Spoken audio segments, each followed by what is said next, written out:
Okay, welcome back. In this video we're going to look at literals again, and we're going to look at them in terms of number systems and also ASCII characters. So before we start off, this relates a lot to what we did early on, where we talked about information and how we store that information and how we retrieve that information. So think about this while we're going through these examples. So here I've got a small C program, and in the starting part of the program I've declared 4 different variables, all initialized, and then I've got 5 printfs. Now, we're going to have a look at this first one to start with. Okay, so have a look at this to start with. Now, we have car, which is our type. We have the identifier A, okay, or the variable's name, and we're initializing it to this value. We'll have a look at that value shortly because it's a little bit different to what you've seen so far. So the first thing is that we're using a car. Now, the biggest mistake that students make here is that they don't recognize, or they forget, that it is an integer type. And an integer type holds whole numbers. Okay? And because its name's car, a lot of students get confused for the fact that it's an integer type. Its purpose is suitable for holding characters, and that's why it's called car, but it is still an integer type. And we'll see how it's an integer type very shortly. Okay, but don't forget this, okay? It's a common mistake. Alright, now we've got the variable A, okay? And our car is 8 bits, okay? So we can look up on our reference sheet to check that out, but it is 8 bits. And so what I've done here is I've drawn these 8 bits here. And we'll just label this as A, okay? We don't care where this identifier is stored in memory. We're just going to use it in our diagram. Now, on the right-hand side, we've got something a little bit new. So we've got this 0b here and then a number. So this is still a literal, okay, that's the first thing. Remember, we call numbers that they are the actual value a literal, and they're not called constants like you would in maths. Constants have a different meaning, so keep that in mind. So this 0b says that I'm going to express this literal as a binary number. Okay, so I'm just going to express this as a binary number. So I write 0b in front of my number, and then I can write whatever 1s and 0s after that. If you put any other digits, you'll just get an error. Okay, but if I want to represent a binary number, it's 0b, it's not ob, it's 0b, and then whatever the number is. So if I go ahead and store that in memory, I get 0, 1, 0, 0, 0, 0, 0, 1. Now, the next one is a little bit easier because it's more similar to what we've seen already. Now, we've got this car B, and it's perfectly fine storing a whole number, okay?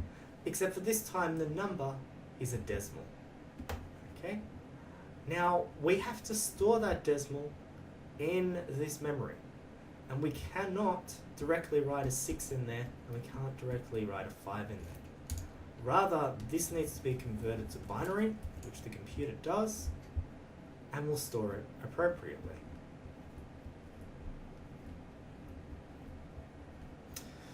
We then get to C. And we've got something a little bit new here. We've got 0x, okay? 0x is when we want to write our number in hexadecimal.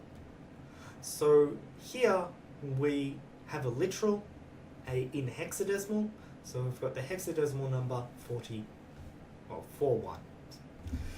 So we'll go store that in memory, remembering that numbers can't be stored in hexadecimal directly into memory. Rather, once again, all memory is in binary. Okay, so we see that these are all the same. So our information going in, even though it might be different, the computer stores it exactly the same.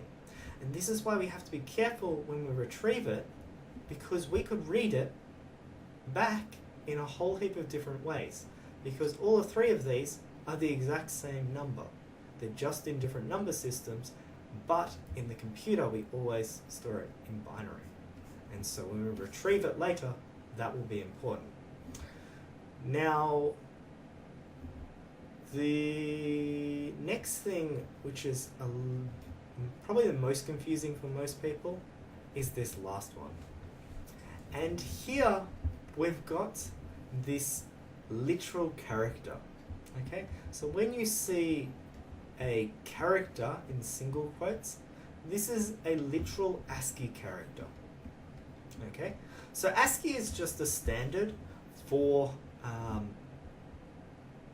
the different characters that you can use, and we'll have a look at that in a second. But the important thing here is that we cannot directly put an A into memory. Okay, rather we have to put a number in binary that represents this A, and this is where the Ascii table comes in. Okay, so I'll come over here. Let's stop scrolling.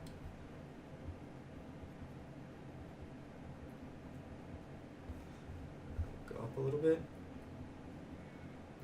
Okay, so this is our Ascii table, and you can see here that we can see very obvious characters that we see on our keyboard. We've got A, B, C's, we've got numbers, we've got addition, we've got space, we've got a whole bunch of normal characters that we see on the keyboard. And we can use these in our code. Now you'll also see a bunch of command characters, okay? So they're things like new line or backspace, and these are things that don't actually print an actual character to the screen, but do some alternative operation, okay? And we'll have a look at those in our strings a little bit later. But we've already seen the new line,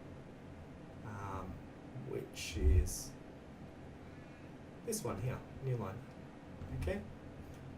Now, if we go and have a look at this A, okay? So we go have a look at A, and we've got a whole bunch of information here. This table might not be the best table because it has extra information, but that's fine. So we've got A, and this table gives you A in a couple of different ways. So it gives you it in decimal, hexadecimal, octal. We don't care about this one. So in decimal, it's 65. In hexadecimal, it's 41, and in octal, which we won't really use in this subject, it's 101. So we can see in memory that to store the letter A, we need to store 01000001. Now this is really important when we go and retrieve this information, because if I read A and I read it as a character, I'm going to get the letter A. Okay? Any of these, if I read them as a character, I'm going to get the letter A. Now we can have a look at this with our Printf, and I recommend that you try this out yourself. So now if we go and print out using the printfs, we'll see that here we've got %d, which is the format specifier for a decimal integer. So it's important that we understand that this is not just an integer, but a decimal integer, and that is important because how we read this information will change how we see it. The the argument is A for that, and if we go and read A, okay, so if you go and read this information as a decimal integer, we'll get 65 printed to the screen. Okay, so here we would get 65 printed to the screen, even though up here we stored 0B01000001, and we stored it as binary. When we go and read it, it reads it and interprets this and gives us back our decimal integer. Okay? And that's important when we go and retrieve that information. The next one here, we've got a uppercase X, okay, as our format specifier, and this is a hexadecimal integer. Okay? You would have to implement your own function for doing a floating point hexadecimal. There is no format specifier for that. So this is a hexadecimal integer, and if we go and read B, okay, and we interpret this information, we should get 4, 1. Okay? Now, Printf will not put the 0x in front of it, it will just print it in hexadecimal. Okay? And even though we stored 65 in decimal, if we read this in hexadecimal, we get 41. C, same thing, we get 65 as a decimal. D, okay, even though we stored the character A, when we go and print it out as a decimal integer, we're going to print out 65. Okay? And we know this because if we look at the data, they're the same for A, B, C, and D. So if I'm going to read C, and I read that as a decimal integer, it has to be the same if I read this as a decimal integer. And same with the last one. If I go and read C, okay, and we talked about this before, as a character, so C gives you an ASCII character as the format specifier, then we just get A. Okay, it doesn't put the quotes on it. Okay, it'll just give you A. All right. So if you understand that, this will really help, especially your understanding of cars, which can get confusing at times. You don't have to memorize the Ascii table. If you ever need it, we will give it to you. Okay, it's on your reference sheet, so you can always refer to it when you need it. All right, thank you very much.